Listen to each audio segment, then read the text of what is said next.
Hey, what's happening? YouTubers are back with a brand new action figure review, and today we're going to take a look at the brand new McFarlane Toys DC Multiverse Deathstroke, part of the Gold Label collection. This is a Target exclusive, and I'm so stoked to get this in and review it. And for those of you who don't know, the reason why Deathstroke is in black and white is because this is based on his appearance in Defiance. So in Defiance, what happened was Deathstroke had a religious moment or a change of heart and decided to organize a team of like superheroes, but they also build people for their services, and I don't blame them. Get that bread any way you can, because if you're going to help people and you're going out of your way and risking your life, you might as well get paid for it, right?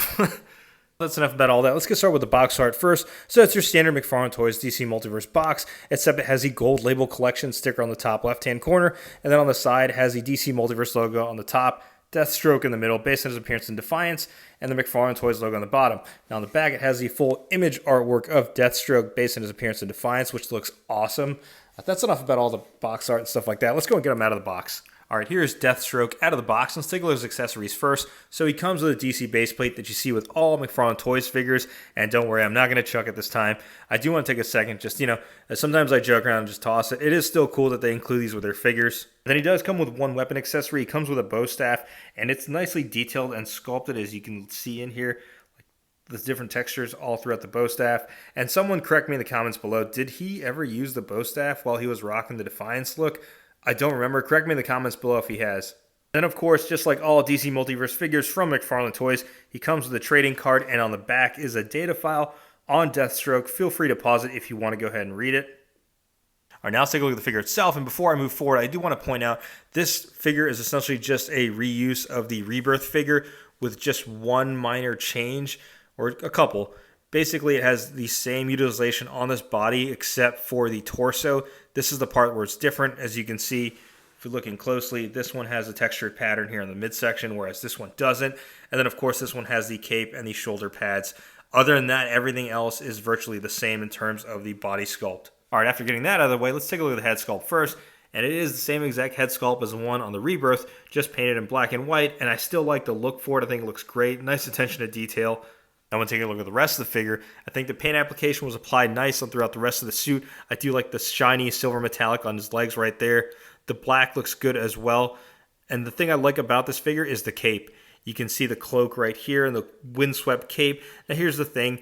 Yes, it is blowing to one side, but it's not as prominent as I've seen in other figures before. For example, that Dark Knight's Metal Batman, when that was just completely swept to one direction, or the Rebirth Damian Wayne Robin, it was in another direction. So this is okay, even though it's more so towards the left side, it still looks good overall, and I do like that attention to detail, the sculpting of it. Again, one of those instances where it's like they sculpt the cape so well that it isn't soft goods or isn't fabric, but they can replicate it in plastic or rubber form.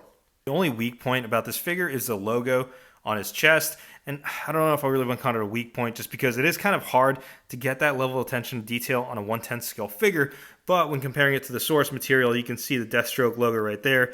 You can kind of see it on his chest. It just looks a little weird, but I'll give McFarlane Toys the benefit of the doubt. It still looks good nonetheless.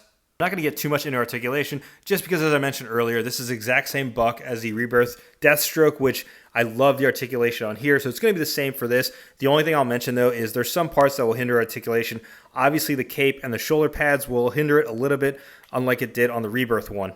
All right, now we're just going to jump right into size comparisons, and first size comparison, here's Deathstroke standing next to a couple other Deathstroke figures from McFarlane Toys DC Multiverse line. We have the Rebirth on the left and the Arkham Origins on the right.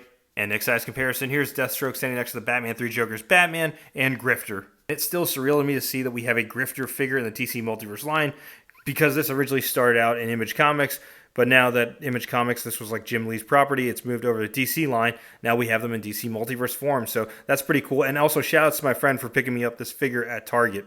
And next size comparison, here's Deathstroke standing next to the Marvel Legends Deadpool from the Sasquatch Build-A-Figure wave. And just like I mentioned in my other Deathstroke review, reason why I have Deadpool here is because Deadpool was a direct copy of Deathstroke. Not this one, though, because it's based on Defiance. But yeah, before Deadpool was this big, jokey, fourth wall breaking comic character, he was as serious as Slade Wilson. Not so much anymore now.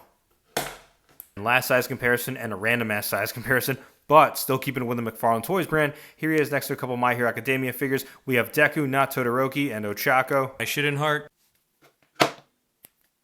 Totally forgot when I was showing the accessories off. I forgot he has an extra knife in his pouch right here on his left leg. Damn.